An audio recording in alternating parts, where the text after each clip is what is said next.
함께 예배를 드려 오신 여러분들, 날씨가 추우니까 우리가 좀 경직되기 쉽잖아요. 사랑을 웃으면서 인사 한번 다시 한번 나눴으면 좋겠습니다. 사랑합니다. 우리 인사 나눕시다. 사랑합니다. 오늘 이사야 9장에 있는 이 1절에서 7절 말씀은 이사야라고 하는 선지자는 예수님이 오시기 700년 전에 예수님이 탄생을 예언한 사람이에요. 신약 성경에는 사복음서가 있어요. 마태, 마가, 누가, 요한복음이 있습니다. 이사야 선지자만큼 예수 그리스도에 대해서 많이 예언한 사람이 없습니다. 구약에서. 그래서 이 이사야서를 제5복음서라 이렇게 말하기도 해요. 그만큼 예수님에 대해서 구체적으로 탄생과 그리고 우리를 위해서 고난당하실 모든 것들을 예언해 놓은 선지자가 바로 이사야서입니다. 그런데 오늘 이 이사야 9장의 1절에서 7절 말씀은 특별히 예수님께서 태어나실 그 예수 그리스도에 대해서 예수님이 오셔서 이 나라에 메시아로 오셔서 세우실 그 왕국의 성격이 어떠한 것인지를 드러내고 있습니다. 전에 고통받던 자들에게 흑암이 없으리로다. 전에 고통받던 자들에게는 흑암이 없으리로다. 이렇게 시작을 하고 있습니다. 예수님이 오시기 전에 많은 백성들은 지금 흑암 가운데, 고통 가운데 있는 무리들이 있었다고 하는 것이죠. 그런데 그들에게는 왜 흑암이 없게 될까요? 그래서 예수 그리스도께서 빛으로 이 세상에 오시기 때문인데, 옛적에는 여호와께서 스불론 땅과 납달리 땅은 멸시를 당하게 하셨더니 후에는 해변길과 요단 저쪽 이방의 갈릴리를 영화롭게 하셨습니다. 여러분, 이 예언은 그 BC 800년 말쯤에 예언이 기록이 된 것인데, 자, 예수님께서 이 세상에 오신 다음에 어디에서 사역을 하실 것인지 지금 이 말씀을 하고 계신 거예요. 예수님은 갈릴리 가버나움 지역을 중심으로 사역을 펼치셨습니다. 그런데 이 예언이 그대로 이사야 선지자의 예언을 그대로 응하게 하신 것이죠. 우리는 하나님께서 하시는 일들은 어떤 방법을 통해서 하시는가? 하나님은 주의 선지자를 통하여서 말씀으로 예언된 그대로 예수 그리스도가 그 언약을 따라서 그대로 우리 가운데 오시게 되었고, 언약하신 대로 우리의 구원을 이루시기 위하여 그 모든 하나님의 말씀하신 대로 그대로 다 성취된 것을 볼 수가 있습니다. 그래서 예언과 성취가 완벽하게 맞아떨어지는 책이 바로 성경책인 것이죠. 그런데 이 이사야 선지자는 오늘 여기에서 흑암이라고 하는 이 흑암 가운데 있는 백성들에게 이제 고통이 없을 것이다. 그들에게는 고통받는 자들에게 다시 흑암이 없을 것이다 라고 하는 말씀의 의미가 무엇일까요? 예수 그리스도가 없는 인생은 죄에 종된 삶입니다. 사단의 종된 삶을 살고 있기 때문에 그 안에는 흑암과 고통이 그의 삶을 지배하게 되어 있습니다. 그래서 그 흑암과 고통을 물러가게 하는 비결은 다른 데에 있는 것이 아니라 빛이 와야만 되는 거예요. 이 빛이 오늘 보니까 2절에 보니까 흑암에 행하던 백성이 큰 빛을 보고 사망의 그늘진 땅에 거주하던 자에게 빛이 비치더라. 이렇게 말씀하고 있습니다. 예수님의 오심은 바로 이 흑암 가운데 있는 백성에게 빛을 비추는 그러한 놀라운 역사인 것을 우리가 여기서 알 수가 있어요. 사랑하는 여러분들, 우리 성탄절이 되면은 많은 추리 정식을 하고 있어요. 빛을 밝히고 있어요. 그런데 오늘날 많은 교회들이 추리를 별로 안 하더라고요. 우리 교회도 작년엔 정신이 없어서 우리가 1주년밖에 안 됐잖아요. 그래서 작년은 밖에다가 추리를 못했습니다. 그건 아니다. 아니, 못한 게 아니라 안 한 게 아니라 제가 별을 크게 만들었어요. 사실은 만들어서 단다고 이렇게 했는데 그 잘못 연결한 거예요. 전기를. 그 별 만드는데 뭐 몇 시간 걸렸습니다. 그거 크게 만들어서 버리려고 전기를 연결한다는 게 잘못했어요. 거의 네온, 십자가 네온에 있는 그 전기 있잖아요. 거기에다가 연결을 했더니 그냥 연결하자마자 거기 그 전기 그 전구가 다 나가버렸어요. 너무나 고압이 들어갔던 것 같아요. 네온에 들어온 전기가 고압인가 잘 모르겠어요. 트랜스포머에 보니까 저 그걸 생각 못하고 여기 전기 연결하면 되겠다. 근데 한꺼번에 그냥 한 방에 저 별이 날아가 버렸어요.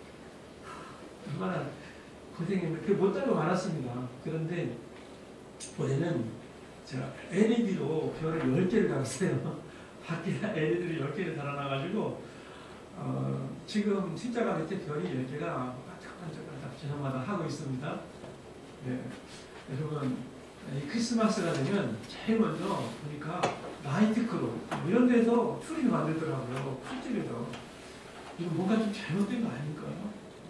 그리고 성탄절이 되면 등장하는 산타클로스나 세인트 니콜라스라고 하는 사람이 이 성탄절 때 좋은 일, 착한 일을 많이 했다고 해서 그 사람이 산타클로스가 선물을 많이 준다. 그래서 그것을 아이들에게 유포를 시켰어요. 그래서 아이들이 예수님을 기다리는 것이 아니라 산타클로스를 기다리게 되는 정말 기형적인 잘못된 성탄절 문화라고 해야 되나 이런 거 생기고 말았습니다. 여러분 제가 그래서 우리 성탄절 우리 장식하는데 우리 교회 안에 산타클로스가 없어요. 일부러.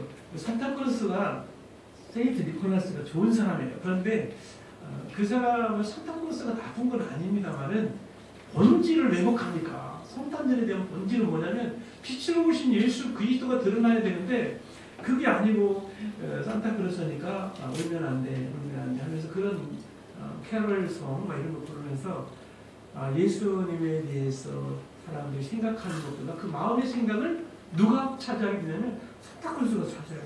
여러분 이것은 굉장히 위험한 거예요. 어떻게 보면 점점 성탄절의 주인공이 되신 예수님은 설 자리가 없어지는 것입니다. 성탄절에 무슨 선물을 할까? 이런 거에 고민을 하게 되고 성탄절날 우리가 어디에서 즐길까? 이런 것을 사람들 젊은 친구들이 이야기하는 것을 볼 수가 있습니다. 우리 교회의 집사님 딸이 중학교 2학년 다니는데 평일중학교 2학년 다니는 딸이 딸 친구들이 이번 성탄절 우리 어디 놀러 갈까? 이렇게 얘기를 하더래요. 그래서 너는 뭐라고 그랬느냐? 그러니까 이 딸이 뭐라고 했냐? 성탄절에 가기는 어딜 가니 교회를 가야지. 이렇게 했다고 그러더라고요. 그래서 정말 잘했다고 칭찬했답니다. 그럼 맞지 않습니까? 오늘날 왜 이렇게 점점 되어가는지 그 이유는 다른 데 있는 것이 아니라 성탄절의 주인공 되신 빛으로 오신 예수 그리스도에게로 사람들이 초점을 맞추지 못하고 어둠의 영에 미혹을 당하여서 그렇게 살고 있기 때문입니다. 근데 서서히 이렇게 우리 믿는 사람들에게도 크리스천들에게도 이게 점점 물들어가는 거예요.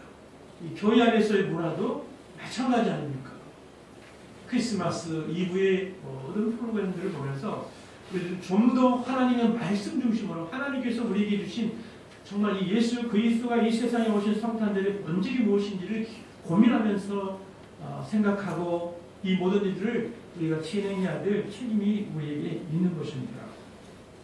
자, 오늘 이 성탄절에 오신 예수 그리스도 첫 번 크리스마스에 대해서 예언들이 말씀을 보면서 그 예수님은 어떤 분인지를 오늘 이사야는 이렇게 예언을 하고 있습니다.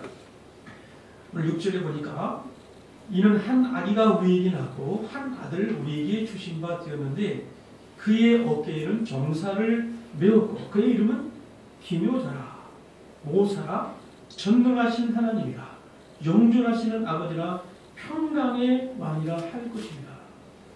여기에 예수 그리스도가 어떤 분인지 그 이름에 대해서 기묘자라 모사라 이렇게 나오고 있어요. 여러분 기묘자는 무슨 뜻입니까?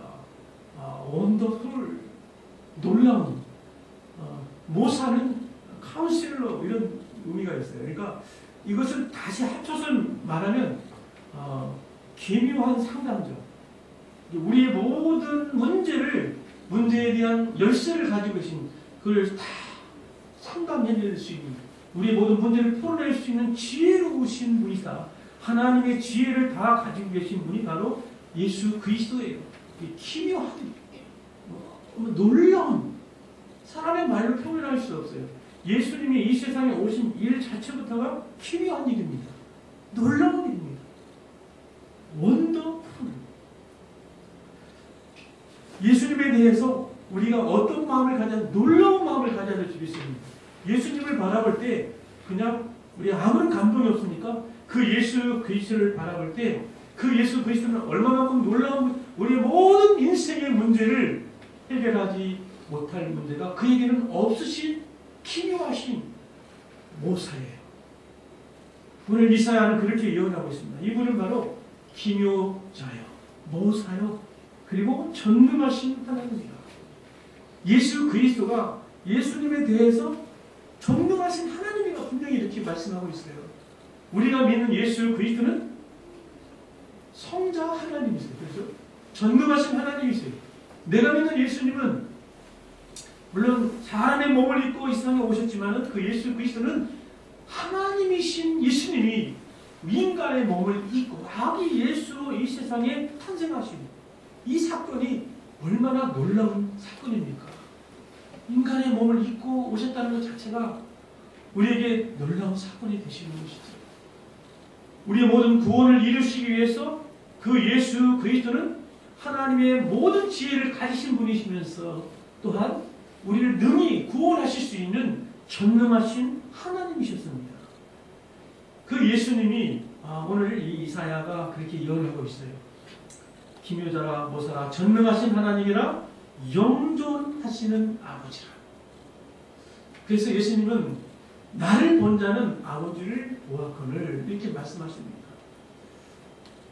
여러분, 예수 그리스도께서 하나님이심을, 그래서 천지를 창조하실 때도 이미 창조에 동참하셨고, 그리고 모든 구원을 이루시기 위해서 이 땅에 친히 오신 그분이 바로 예수님이신데, 우리가 예수님을 믿을 때 4대 성인 중에 한 명이요, 그렇게 막연하게 믿어서는 안 되는 것입니다. 우리가 믿는 예수님은 바로 전능하신 하나님이심을 믿으시기 바랍니다. 내가 믿는 예수님이 바로 전능하신 하나님이세요. 그리고 오늘 여기 보니까 평강의 왕이라 할 것입니다. 평강의 왕이라. 저는 오늘 이 말씀을 좀 중심으로 말씀을 조금 더 전하려고 합니다. 평강의 왕이라. 예수님께서 이 세상에 탄생하시는 날 밤에 천사들이 뭐라고 노래했냐면, 하늘에는 영광이요 땅에서는 기뻐하심을 입은 사람들 중에 평화로다, 이렇게 말했어요. 그 예수님은 이 세상에 왜 오셨냐? 평화를 주시려고 오셨어요. 평강을 주시려고 오셨어요. 여러분, 평화는 뭡니까? 이 평강은 어떤 외적인 어떤 공격이나 어떤 트러블 이런 것이 없는 상태잖아요. 또 내적으로 내 갈등이나 내면에 있는 어떤 모든 문제가 서로 충돌하지 않는 그러한 상태잖아요. 그런데 예수님께서 왜 평화의 왕으로 오셨습니까? 평강의 왕으로 오셨습니까? 그것은 첫째, 우리 인간이 하나님과 평화를 누리지 못하기 때문에 오셨어요. 예수님은 하나님과 우리 사이의 불화를 화목시키려고 오신 분이에요. 하나님과 내가 화목하지, 하나님을 계속 알지도 못하고 계속 하나님 앞에 원수 노릇하고 있는 우리들과 하나님을 화목시키기 위해서 오신 피스메이커이셨습니다. 그래서 예수님은 우리가 구원받을 만한 자격이 있으셔서 십자가에 대신 죽어주신 분이 아니시고, 우리가 아직 죄인 되었을 때에 오신 거예요. 우리가 아직 죄인 되었을 때, 우리가 여전히 하나님을 향하여 대적하고 있을 때에 그 예수님이 우리를 위해서 찾아오셨어요. 그렇게 살고 있는 우리들을 하나님께 너무너무 안타깝게 생각하시고, 하나님이 본래 창조한 목적이, 우리 사람을 만드신 목적은 하나님을 영화롭게 하고 영원토록 그를 즐거워하는 것 아닙니까? 하나님께서는 우리를 창조하신 본래의 목적을 회복시키시기 위해서 예수님을 보내셨어요. 평강의 왕을 이 세상 보내셔서 자신이 친히 십자가의 제물에 되어 주셨어요. 우리 모든 죄를 진노를 받으시고, 그래서 하나님 앞에 하나님의 공의를 충족시켜 주시고, 그 하나님과 우리 사이가 다시 하나 되게 화목할 수 있도록 그 역할을 감당하시기 위해서 예수님이 오신 것입니다. 평강의 왕을 오신 것입니다. 그래서 첫째로 우리가 하나님과 화목하게 하기 위해서, 하나님과 평강을 누리게 하시기 위해서 예수님이 오신 것이죠. 또한 우리들은 영적으로 우리가 죄악과 내 자신이 죄악으로 인하여서 내 마음이 여러분 죄를 지으면 어떻게 됩니까? 내 마음이 온통 불안과 염려와 공포와 내 마음이 평화가 깨지기 시작하는 거예요. 그러나 우리의 마음속에 예수님이 오셔서 우리의 마음에 두려움이 사라지게 하시고, 우리 마음의 모든 충돌하고 있는 모든 문제들을 주님께서 다 정돈해 주시는 것이죠. 그래서 예수님은 부활하신 이후에 제자들에게 오셔서 내가 평강이 있을지어다. 예수님 처음 하신 말씀이 그거예요. 제자들에게 오셔서 너희들에게 평강이 있을지어다. 여러분, 예수님은 우리에게 오셔서 가장 주시기 원하시는 것은 평화입니다. 평화예요.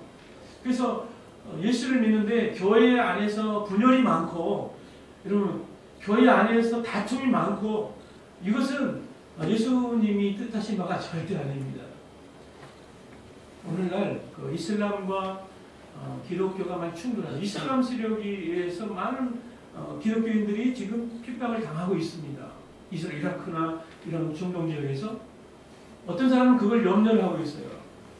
종교 간의 갈등이다. 그래서 지난번에 선조교회 수장이 이슬람 터키입니까? 거기에 가서 서로 화해하고 뭐 그런 것들 제가 뉴스를 봤어요. 여러분, 이게 진정한 평화일까요? 여러분, 기독교를 사람들은 오해하고 있어요. 기독교는 배타적이다. 기독교는 공격적이다. 이렇게 오해하고 있어요. 오늘날 우리 그냥 이런 여론을 몰아가지고 왜 기독교는 서로 종교 간의 평화에 요구하는 것을 동참하지 않는다. 여러분, 그것은 그렇지 않습니다. 하나님께서 하나님의 말씀 안에서 진리의 말씀은 우리에게 뭐라고 말씀하고 있느냐? 오직 예수 그리스도로 말미암지 않고는 아버지께 올 자가 없다고 그랬습니다. 나로 말미암지 않고. 그래서 우리의 유일한 구원의 주체는 예수 그리스도 한 분임을 성경은 말씀하고 있어요. 그런데 이 진리를 버리라고 한다면, 이 진리를 버리고 서로 화해하자고 한다면, 여러분, 우리 기독교가 존재할 이유가 뭐가 있습니까? 그렇지 않잖아요. 하나님께서는 분명히 우리에게 구원의 방편으로, 우리를 구원하시는 유일한 방편은 예수 그리스도의 십자가와 부활입니다. 이것을 버리라고 한다면 안 되는 것이죠. 이것을 다 버리고 그럼 우리가 서로 화해하자.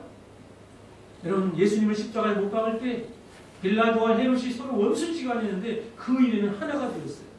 여러분, 표면적으로 연합해서 하나가 되는 악한 일에 하나가 되는 것은 그 진정한 연합이 아니고 화해가 아닌 것입니다. 우리가 먼저 선행되어야 될 것은 하나님과의 화목입니다. 여러분, 내가 지금 하나님과 화목하지 못하고 있는 부분이 있다면, 예수 그리스도를 내 안에 주로 모셔드렸다면, 예수 그리스도를 모심으로 하나님과 원수되었던 내 모든 것들을 돌이키고 내가 주님의 지배를 받기 시작하면, 그때부터는 하나님과 화목하는 역사가 일어나기 시작합니다. 사랑하는 여러분들, 나는 지금 하나님과 화목하고 있으니까 먼저 이 문제를 해결하시기 바랍니다. 그리고 둘째로는 내 자신이 영적으로 내 안에 있는 모든 죄악으로 인하여서 내 마음에 일어나고 있는 불안과 염려와 두려움과 이 모든 문제들을 예수 그리스도를 내 안에 모셔드림으로써 이 모든 죄의 문제로부터 우리가 벗어나고 평화를 누리는 은혜가 여러분에게 있기를 바랍니다. 우리들은 예수 그리스도가 아니고선 이 문제를 해결할 수가 없어요. 그러면 내가 죄를 벗어날 수 있는 길이 내 의지로 가능합니까? 절대 그렇지가 않아요. 이 죄 문제는 내 안에 예수 그리스도가 내 안에 계시지 않으면, 내 안에 예수 그리스도가 나의 주인으로 계시지 않으면 내 마음의 이 영역을, 이 스페이스를 마귀는 계속해서 밀고 들어와요. 그래서 예수 그리스도가 주인이 되어 계시느냐, 아니면 내가 여전히 그 악한 마귀의 죄의 정욕에 사로잡혀 있느냐, 이 문제가 여기에 달려있는 것입니다. 사랑하는 여러분들, 그래서 오늘 저는 여러분들에게 이 죄의 문제와 그리고 하나님과의 관계의 문제, 그리고 마지막으로 모든 내 이웃과의 문제에 있어서 내가 평화하지 못하고 있다면 오늘 이 시간 예수 그리스도가 내 안에 계신지 안 계신지 먼저 점검을 해봐야 될 줄로 믿습니다. 예수님 평강의 왕이잖아요.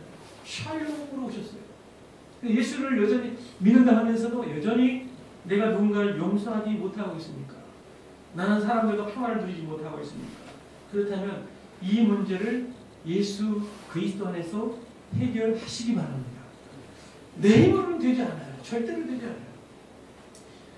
놀라운 것은 예수님이 오시면 이 문제가 해결된다고 하는 사실입니다. 여러분 이것을 믿으시기 바랍니다. 내가 예수 그리스도에게 온전히 사로잡히면, 내 마음에 예수님이 오시면 이 모든 문제가 해결이 돼요.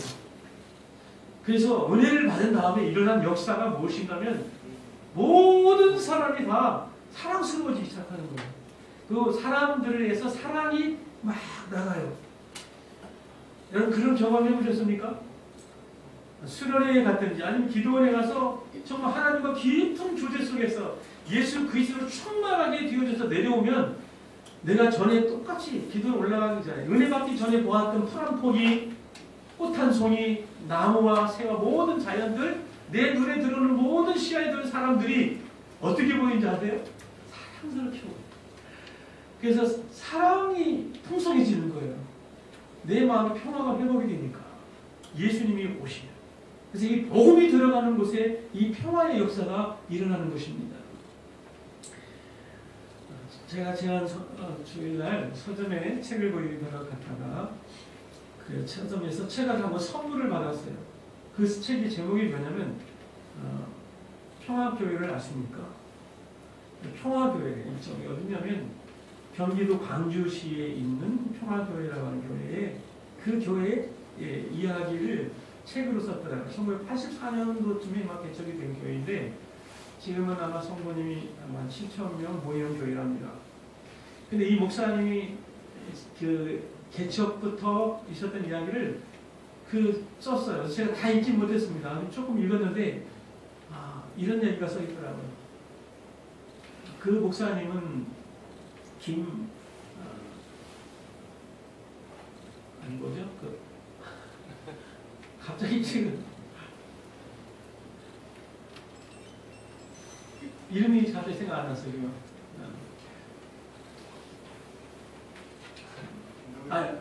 김동현 목사님. 예, 김동현 목사님입니다. 네. 김동현 목사님이 신학교 시절에 개척을 하려고 기도를 하는 중에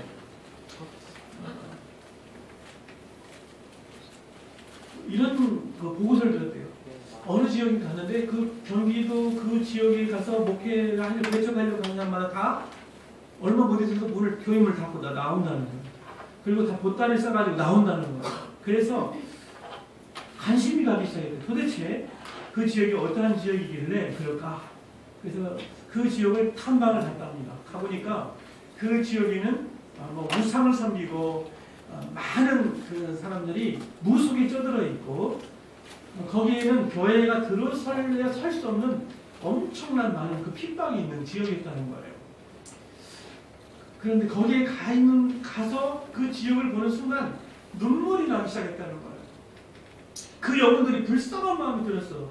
그 어둠 가운데 빛을 보지 못하고 있는 그 영혼들이 너무 불쌍해서. 그때는 거기 개발도 되지 않고 아주 깡총이었답니다. 그래서 그 지역에 마을 가구 수도 몇 개 안 되는 지역이었답니다. 근데 이 목사님이 그런 마음을 하나님 주셔서 이게 무슨 마음일까? 그래서 만약에 자기 아내에게 개척 그 사역지를 하나님께 기도를 한 다음에 아내에게 말했을 때 아내가 두말 없이 간다고 하면 하나님 뜻으로 알고, 그 사모님이 뭔가 아니다 그러면은 다른 데가 뜻이구나 하고 그렇게 하겠다 그렇게 마음 먹고 하나님께 기도했대요. 그래서 집에 와서 물어봤답니다. 하나님께 기도하는 중에 개척지를 정했는데 당신은 내가 개척지를 정하면 따라가겠느냐? 그러니까 가겠다고. 근데 거기가 어디냐고 물어보지도 않냐. 하나님 앞에 기도했으면 그걸로 그만이지 왜 내가 그거 물어보니까 사모님이 안 물어보더래요. 그래서 제발 물어봤으면 좋겠다는 마음이 들더래요. 가기 싫어가지고 목사님이 사모님이 가지 말자고 하기를 바랬는데 기도하고 결정한 것이니까 따르겠습니다. 그래서 이제 가게 됐답니다. 가게 되었는데 가보니까 너무너무 열악한 곳이었어요. 그 사람들이 교회 개척한다고 오면은 방도 안 주고 새방도 안 주고 그래서 사모님이 이럴 줄 알았으면 내가 구체적으로 물어볼 걸 이런 곳인지를 몰랐다. 이렇게까지 힘든 곳인지 몰랐다. 정말 힘들었대요. 그 힘든 지역에서 목회를 한 이야기를 있었는데요. 처음에는 너무너무 힘든 시간, 밥을 굶는 시간도 많았고 그런 시간들이 많았다고 그래요. 그런데 놀라운 것은 주의 복음이 그 땅에 심어지기 시작하니까 그곳이 나중에는 축제장으로 바뀌더라고요. 그래서 그 목사는 주로 아줌마 축제를 많이 하셨더라고요. 아줌마들이 시집 와가지고 자기 이름도 잃어버리고 고생하고 그렇게 살아가는 아줌마들을 이제 축제를 해서 선물도 주고 게임도 해주고 마음껏 섬겨주는 일을 시작을 했다는 거예요. 그래서 경기도 광주시에서 지금은 이 모든 이 평화교회에서 하는 이 일에 대해서 적극적으로 시에서 지금 그것을 많이 도와주고 있다고 합니다. 왜냐하면 시에서 못하는 일을 하고 있다는 거예요. 그래서 이 목사님이 이런 이야기를 했어요. 교회 밖에 있는 사람들, 왜 교회가 요즘 많이 믿지 않는 사람들에게 그런 비판의 대상이 되는가? 그것은 교회 밖에 있는 사람들과 소통이 되지 않았기 때문이다. 근데 교회 안에서만 자기들만 가지고 있는 규칙과 룰을 가지고 세상 사람들이 모르는 용어를 가지고 안에서만 있으니까 소통이 안 됐다는 거예요. 그래서 이 목사님의 마인드는 뭐냐면 교회 밖에도 울타리 밖에도 양들이 울타리 안에 있느냐 울타리 밖에 있느냐 이렇게 생각을 했을 뿐이다. 그래서 모든 시민들을 다 양으로 부른 거예요. 그래서 거기에 복음을 심고 이렇게 목회를 한 결과 놀라운 일이 벌어지기 시작했어요. 여러분 상상할 수 없이 처음에 핍박을 했던 그 지역이 지금은 어떻게 바뀌었습니까? 모든 사람이 평화교회를 모르면 간첩이다. 그랬다는 거예요. 우리 집사님 아시는 것 같은데 저는 안 가봤습니다만 책을 읽으면서 가보고 싶은 충동이 생겼습니다. 그 척박한 땅에 복음이 들어가니까 이 복음이 들어가니까 그 지역이 변화되기 시작했어요. 하나님과 화목이 일어나기 시작했고 많은 사람들이 서로가 서로를 이해하는 좀 거기에 모든 성도들의 얼굴빛에서 사랑과 평화가 넘치는 그런 모습을 볼 수 있었다고 하는 것입니다. 저는 그 책을 읽으면서 그런 생각을 했어요. 그렇구나. 이 복음은 모든 사람들로 하여금 하나님과 먼저 화목하게 할 뿐만 아니라 모든 다른 이웃들과도 평화를 이루는 것이 곧 복음이다.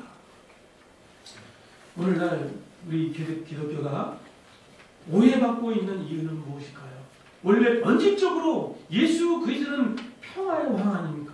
평강의 왕 아닙니까? 예수 그리스도가 바로 평강의 왕인데 어떻게 기독교가 그렇게 배타적인 종교라고 평을 받아야 되는가? 오늘 저는 이 말씀을 통해서 우리 자신이 먼저 평강의 왕이신 예수 그리스도를 내 마음에 모시고 우리 자신이 피스메이커로 살아가기를 바랍니다.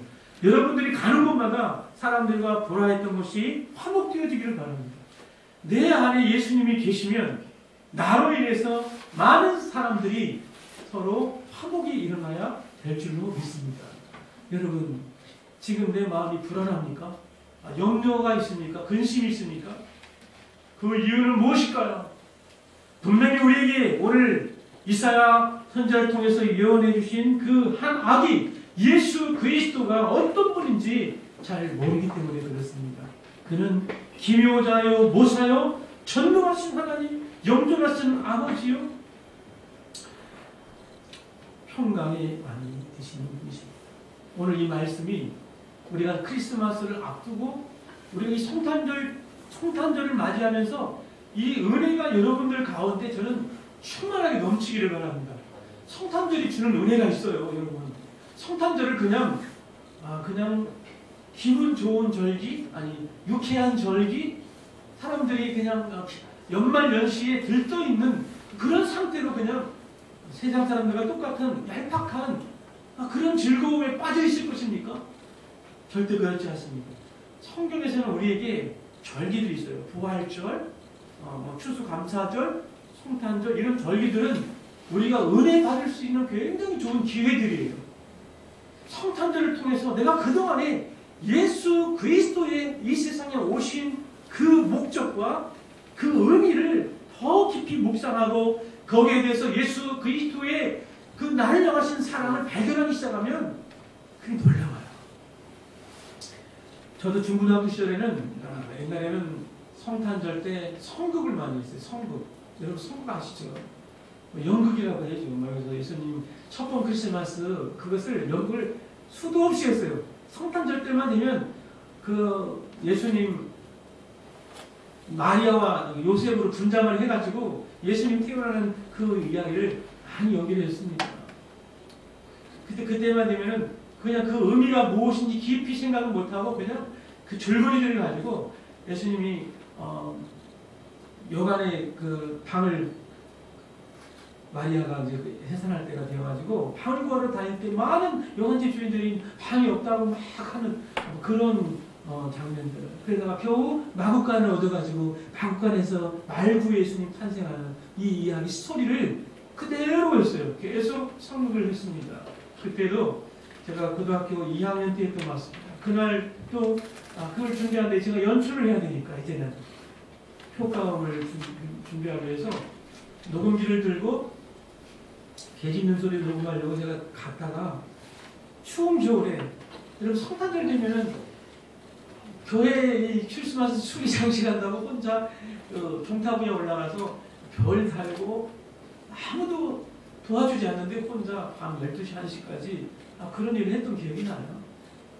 그리고 나서 이거 녹음을 해야 된다 해서 개가 짖고 있는 집 있잖아요. 개 키우는 집 앞에 가서 개가 짖을 타이밍에 녹음기를 탁 눌러가지고 그 개 짖는 소리 녹음해오고 이런 걸 했습니다. 그렇게 하고 열심히 하고 이제 집으로 돌아오는 시간이었어요. 교회로 돌아오는 시간이었어요. 아무도 없었습니다. 혼자 교회로 터벅터벅 돌아오는데 갑자기 하늘에 별이 너무 많이 떠 있는 걸 봤어요. 그래서 이제 하늘 쳐다보는데 내가 지금 뭐 때문에 이걸 하고 있지? 이런 물음이 왔어요. 예수님이 성탄을 축하하기 위해서 이거 하는데 예수님이 이 세상에 오신 건 어떤 의미이지? 갑자기 그동안에 무심코 불렀던 찬송이 생각나기 시작했어요. 저 높고 높은 별을 넘고 넘어서 이 낮고 낮은 땅에 오신 예수님이 그 노래가 있죠, 여러분? 저 높고 높은 우주에서 이 별을 넘고 넘어서 이 땅에 오신 예수님. 별을 보고 있으니까 내가 시각적으로 예수님이 이 낮고 낮은 땅에 예수님이 오신 그 말씀이 실감이 나기 시작했어요. 이 성탄절은 바로 그것이구나. 예수 그리스도께서 만왕의 왕이신 예수 그리스도께서 우리를 구원하기 위해서 인간의 몸을 입고 낮고 낮은 곳에 오신 사건이 바로 이 성탄절이구나. 그때 그런 깨달음을 오면서 혼자 우두커니 써가지고 막 찬송을 불렀던 기억이 납니다.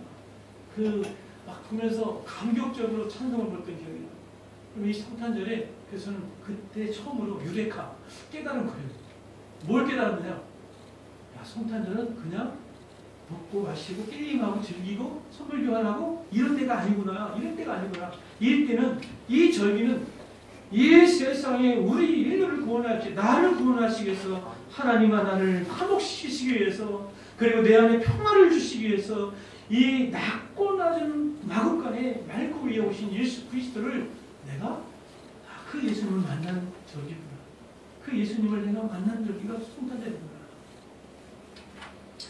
오늘 이 이사야가 예언한 이 예수 그리스도 그 아기의 이름은 바로 다른 게 아닙니다. 여러분 이번 성탄절기만큼은 여러분의 마음속에 그 예수님이 어떤 분인지 기묘자요 모사요 전능하신 하나님이요 영존하시는 아버지요 평강의 왕이신 그 예수 그리스도를 여러분들이 인격적으로 더 깊이 만나는 시간들이 되시기를 바랍니다.